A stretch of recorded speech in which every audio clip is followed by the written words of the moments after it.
वचन दो तेरे चलिए. ഇവിടെ റോഡ് സൈഡിൽ കുത്തിരിക്കുക ഞങ്ങള്. ഒരു പീഡിയക്കൊല്ലായില് മറ്റേത് പാടി വൈഷ്ണവ ജനതോ.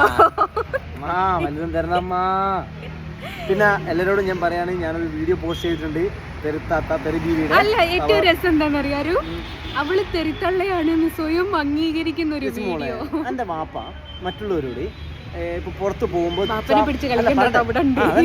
എനിക്കറിയാം. അതായത് പുറപ്പോലും മജീദ് ഇപ്പൊ പുറത്ത് പോകുമ്പോ ഒരാൾ ചോദിക്കാണ്, അല്ല കൃഷ്ണനെ വരയ്ക്കുന്നത് നിന്റെ മോളാണ് കൃഷ്ണ സലീം, അങ്ങനെയല്ലേ പറയാ. പക്ഷെ ഇവിടെ വാപ്പ പുറത്ത് പോകുമ്പോ എന്താ അറിയാലോ, അതോ അതിന്റെ തെറിബീവിയാ അങ്ങനെ പറയൂ. അതിപ്പോൾ പറഞ്ഞ സ്വന്തം പേര് പുറത്ത് പറയുന്നത് വലിയ തെറ്റൊന്നല്ല, ചിന്തിക്കൂ.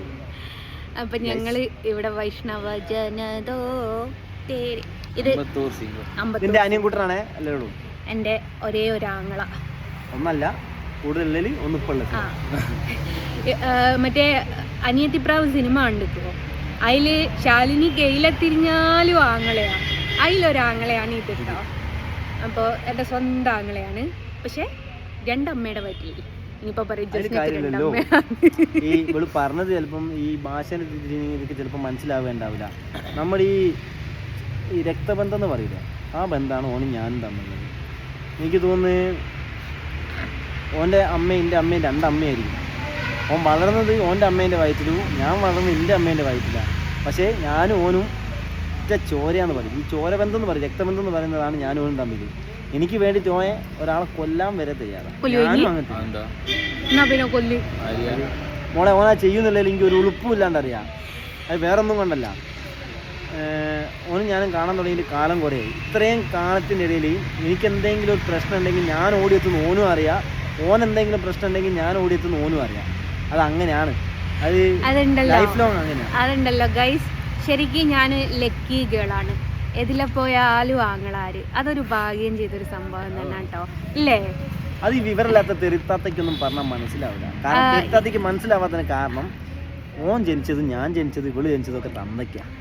പല തന്തയ്ക്ക് ജനിച്ചവർക്ക് മനസ്സിലാവില്ല, അത് പറഞ്ഞിട്ട് കാര്യമല്ല. അപ്പൊ തെരുത്താത്തനോട് ഞാൻ ഇനിയും പറയാം, തന്തമാർക്ക്. അപ്പൊ തെരുത്തന്തമാർക്ക് ഞാൻ പറയാം, തെരുമോളെ ഇനി ചങ്കൂറ്റുള്ളവരാണെങ്കിൽ ഇവിടെ വന്നിട്ട് മറ്റേ ഈ കൊയിലാണ്ടി വന്നിട്ട് കൊയിലാണ്ടി സ്റ്റാൻഡിനുള്ളിൽ കൂടി ചുറ്റിക്കണങ്ങില്ല. ഞങ്ങളുടെ വീടിന്റെ മുമ്പ് കൂടിയ മറ്റേ മിന്നൽ മുരളിയില് പോവൂലേ, കാര്യമില്ല. എനിക്ക് എന്റെ കൂടെ പിറപ്പുകൾ എനിക്ക് നന്നായിട്ട് അറിയാം ഒരു എങ്ങനത്തെ ഒരാളെന്നുള്ളത്. ഞാനൊന്ന് വിളിച്ച് പറഞ്ഞാല് അവിടെ വന്നിട്ട് കുത്തി കൊന്നിട്ടോ അല്ലെങ്കിൽ അടിച്ച് പൊടിച്ചിട്ട് വന്ന് ജയിലിൽ കിടക്കാൻ തൻ്റെ ഉള്ള ചങ്കൂറ്റുള്ളൈറ്റിങ്ങൾ കുറേ ഉണ്ട്. പക്ഷെ ഞാനതിന് മെനക്കെടാത്ത വേറൊന്നും കൊണ്ടല്ല, എന്നെപ്പോൾ തന്നെ വീട്ടിലെ അച്ഛനും അമ്മമാരുള്ള മക്കളാണ്. എനിക്കൊരു പ്രശ്നം വന്നാൽ തിരിഞ്ഞു നോക്കുന്ന കുറേ ആൾക്കാരുണ്ട്. ഞാൻ എന്നിട്ടും അടങ്ങി ഒടുങ്ങിയിട്ട് നിന്ന് എന്താ വെച്ചാൽ ഇവളും കമൻറ്റ് ഓരോരുത്തരോട് പറയലുണ്ട്, ഓരും പറയലുണ്ട്, അങ്ങനെ നിന്നോട്ടെ വെച്ചിട്ട്. അതിൻ്റെ ഇടയിൽ കൂടി നമ്മളെ വീട്ടിലുള്ളവരെ നമ്മളെ പുറത്തുള്ളവരൊക്കെ പറ്റി പറയുമ്പോൾ നമ്മൾ നോക്കിക്കൂല. ഇവളും നല്ല ആരും നോക്കിക്കൂല, അതേ ഞാനും ചെയ്തുള്ളൂ. അതിപ്പോൾ എൻ്റെ അനിയൻ കൂട്ടറാണെങ്കിൽ ഞാനിപ്പോൾ ഒരു വാക്ക് പറഞ്ഞ ആടെ പോയി രണ്ട് പേരട്ടി അടിച്ച് പൊടിച്ച് നോക്കാൻ ഇവിടെ വരും. ഇനി അടുത്തതുണ്ട് ഭീഷണിയുമായി. ഇനി അങ്ങനെ കൂട്ടുകയാണെങ്കിൽ എനിക്ക് ഒരു മൈരുമില്ല. ഇനി ഭീഷണി തന്നെ കൂട്ടിക്കും, കുറച്ച് നീട്ടി വെച്ചു ഞാൻ ആ പറഞ്ഞ ഡയലോഗ്. ഇനി ഞാൻ ആ രീതിയിൽ, അതായത് അന്ന് ഞാൻ ഭീഷണിപ്പെടുത്തി തന്നെ കൂട്ടിക്കും. എനിക്ക് താഴത്തെ രോമ, എനിക്ക് എൻ്റെ അച്ഛനെ അമ്മേനെ നോക്കാൻ ഒരാൾ, അത് ഒരാളല്ല, ഇഷ്ടം പോലെ ആൾക്കാരുണ്ട്. ഞാനിപ്പോൾ പറഞ്ഞത് അർജുവോ എനിക്ക് എന്താ പറ്റി, ഞാൻ ജയിലിൽ കിടക്കാൻ എൻ്റെ അച്ഛനമ്മ എനിക്ക് നോക്കുമോ? ഒന്ന് ഓർക്കണം പറ. കണ്ടില്ല നായിൻ്റെ മോളെ, ഇനി എന്ത് വന്നാലും ഇനി ഏത് അറ്റം വരെ പോകേണ്ടി വന്നാലും ഞാനും ഉണ്ടാവും എൻ്റെ അപ്പുറം. എൻ്റെ കൂടെ മാത്രമല്ല, അതും ചിന്തിച്ചോ. എൻ്റെ മുത്തുമണിയില്ലേ എൻ്റെ മോള്, തുള്ളിച്ചാടി കളിക്കുന്ന പുള്ളിമാൻ, ആ പുള്ളിമാനെയും അമ്മച്ചീനെയും പുള്ളേനെയും ഒക്കെ ഞാൻ അങ്ങ് എടുത്തോളൂ. ഇനിയിപ്പോൾ രാഷ്ട്രീയ അല്ലെങ്കിൽ എല്ലാ തെളിവും ഞാൻ അങ്ങനെ എടുക്കാൻ പോവാ. ഞാൻ വേണ്ടെന്ന് വെച്ച് വേറൊന്നും കണ്ട പെണ്ണാണ്, പെണ്ണും ആയിട്ട് കളിക്കുമ്പോൾ എന്തായാലും ഓരോതായ രീതിയിൽ അങ്ങ് പറഞ്ഞോട്ടെ. ഇനിയിപ്പോൾ ജസ്നയ്ക്ക് പറഞ്ഞാൽ ജസ്നെ പറയാം, ഇനിയിപ്പോൾ മറ്റ് 4 ആൾക്കാരെ പറ്റി പറയാനുള്ളത് ഒരു പറയാം, അങ്ങോട്ടും ഇങ്ങോട്ടും ഒരു കച്ചറ ഉണ്ടായിക്കോട്ടെ എന്നുള്ള രീതിയിൽ ഞാൻ വിട്ടച്ചതാണ്. നമ്മളതിൽ പോയിട്ട് വെറുതെ എന്തിനാണ് നമ്മൾ കച്ചറ ഉണ്ടാക്കുന്നത് എന്നുള്ള രീതിയിൽ ഞാൻ ഒഴിവാക്കിയിട്ടതാണ്.